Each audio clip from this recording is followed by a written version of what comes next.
Welcome back everyone. This is Mindy Egan here today for lawnfawn, and in today's video we are going to be creating a scene for a baby card using the new Magic Iris and Magic Iris add-on. I am going to start by coloring up my images for my card. I'll be using the stamp set Little Fireflies and Swan Soirée. And I did stamp these images out already onto some white cardstock by Lawnfawn, and I stamped them in the jet black ink, which is Copic friendly. I will have all of the colors I'm using listed above.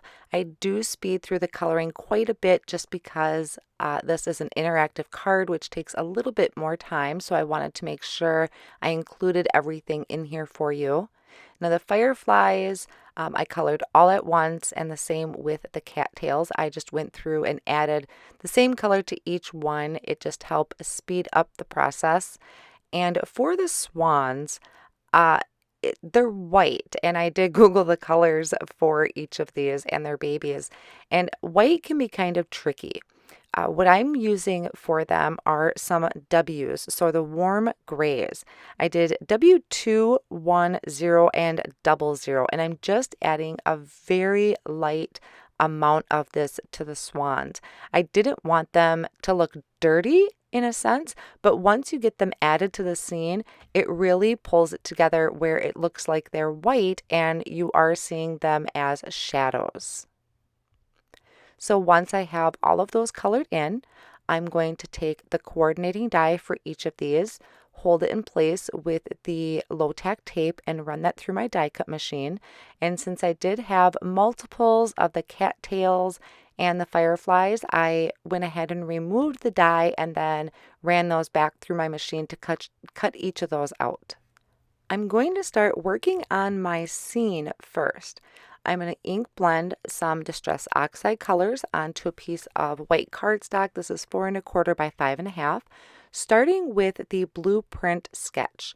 And I'm just using a blender brush to put a light amount there towards the center of the card. I'm not going too far down just because I know that's going to be covered up. Then I'm going to come in with a chipped sapphire, starting from the top and blending down. And I do go back and forth between the two to help make those two blend together a little bit better. And I wanted it a little bit darker at the top, so I did bring in some black soot. Once I have that done, I'm going to take the Magic Iris add-on and die cut my panel from that. I'm going to keep both that centerpiece and the front cover, and I want to add some stars, but to change things up a little bit, I'm going to bring in some perfect pearls. This is in blue hydrangea. So I just took a little bit out, put it on my craft sheet, spritzed down some water and mixed that up really well. And then I'm going to flick this all over my background. And it is a very pearly, iridescent shine to it. It almost looks like it's glowing. So this was a nice change up, and it was really, really pretty to add to my night sky. And I'm also adding it to that little centerpiece because I'll be using that later. Next, I'm going to take a piece of mermaid cardstock and die cut that add-on out of that as well. We are going to be creating some waves with that, and I'm also die cutting that add-on panel with the rainforest cardstock. Then I'm going to bring in the stitched simple wavy border, line up about where I want it to be on my card front, and run that through the die cut machine. And I forgot that I also needed to die cut for my center, so I had just lined that up so that it matches with the rest of my scene. Then I'm going to take that rainforest panel, and I'm going to die cut the cattails border out of that. And I'm going to die cut the actual cattails from chocolate bar cardstock. So since I had quite a bit of ink blending going on, I wanted to add a little bit of depth to my waves. So I'm just lightly ink blending on the peacock feathers just towards the top of my waves. Then I'm going to stamp my sentiment right away. So I am using this sentiment Welcome Little One off of that Swan Soirée stamp set. I'm going to line that up on my card front, pick that up with the door of the MISTI, and then I'm going to prep my panel with an anti-static powder tool.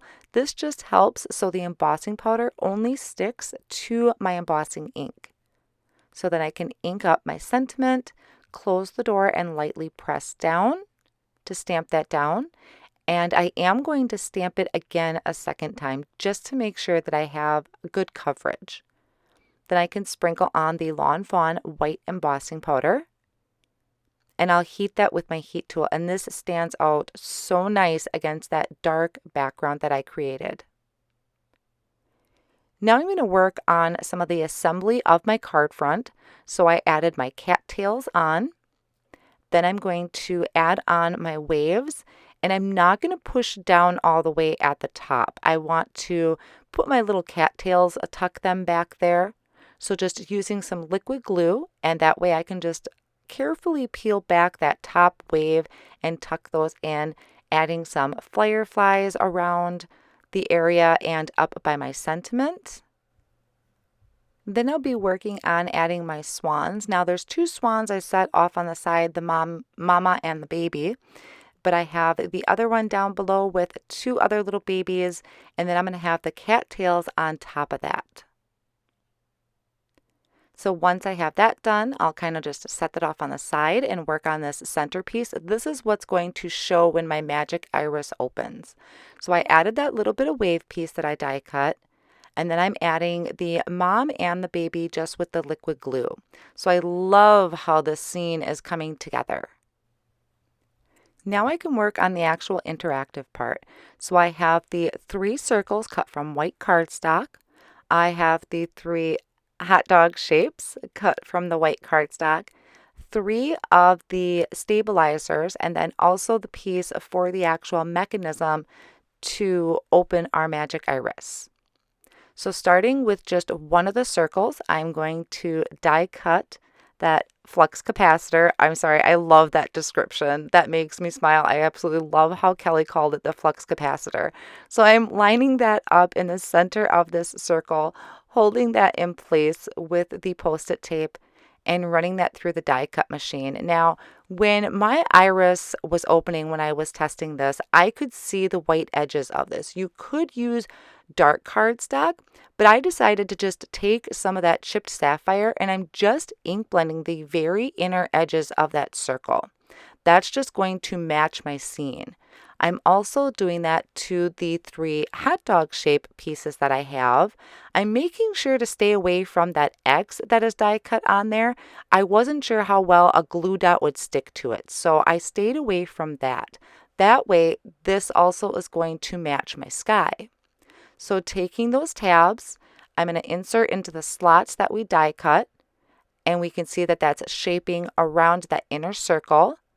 And I will follow with the second one, insert that tab into the slot, and my third one. And just making sure that everything lines up and forms around that inner circle. Then I'm taking a glue dot and adding that right on top of the X. Now mine I thought were small enough, and they were not. My iris doesn't close all the way on this particular one. It's not really bad. It still all works really well, but definitely try and get those mini ones that Kelly recommends. Once my glue dots are in place, I'm going to take another one of those circles, and I'm going to add it right on top, just kind of holding those pieces down to make sure that they're formed, and then just pushing down to secure those in place on the glue dots. Once we have that done, we are going to add our stabilizers. So I flipped this over, and I'm taking the tape runner, and I'm putting down some adhesive from where that notch is. There's 3 of them there. So just running straight down, then taking the stabilizer and adding that to each of those spots.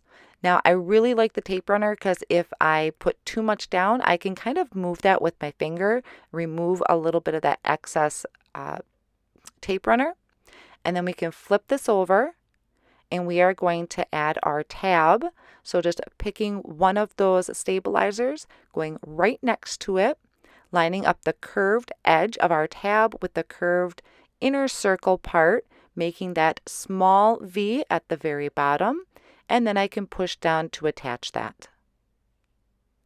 Then just taking that third circle, placing it on top, I can put some adhesive on all of those stabilizers, And then we can just gently hug these around and making sure that they don't go all the way to the middle.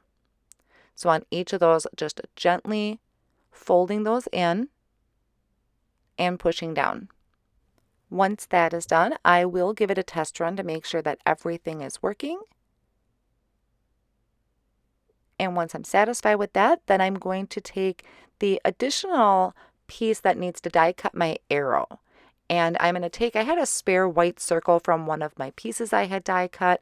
So I'm going to use that spare circle and just ink blend quick on there with some chipped sapphire. That way that matches my card. And then I can run that extra piece through. So I'll put some adhesive on that, line that curved edge up, push that down, and then just trim off that excess. And this is going to line up flush with the edge of our card. So our magic iris is created. I'm going to take the tape runner and add adhesive all around the top of this. And then I'm taking my card panel that I created, making sure that that arrow edge is flush with the edge of our card and that my circle is centered. And then giving that a test run. See, it doesn't close all the way, but I'm happy with it. I put a lot of work into this, so it's good for me. Now I'm just lining up my front card panel here on a piece of white cardstock. I don't have it attached yet, and I'm taking that inner circle piece and I put adhesive on the back. So I pushed that down to where I want it to go on the front of my card. And a lot of this is just wiggling a little bit, kind of prying that away. And that honestly is cute on its own too for a card front if you're looking for something simple to create. But that just helped me with the placement. Then I'm going to take some foam squares. I have 3 on the top and 3 on the bottom, making sure they're not in the way of my magic iris. And then adding tape runner just to those stabilizers. And then I can line that up with the front of my card. So I made sure that that was open so I could see everything. And this is our finished product. It works smoothly. I love the scene that it created. These are really so much fun to create and to play with. So I hope you enjoyed today's video and this really cute little baby card, and I know exactly who I'm going to send it to. Thank you so much for stopping by, and I'll see you again soon. Bye.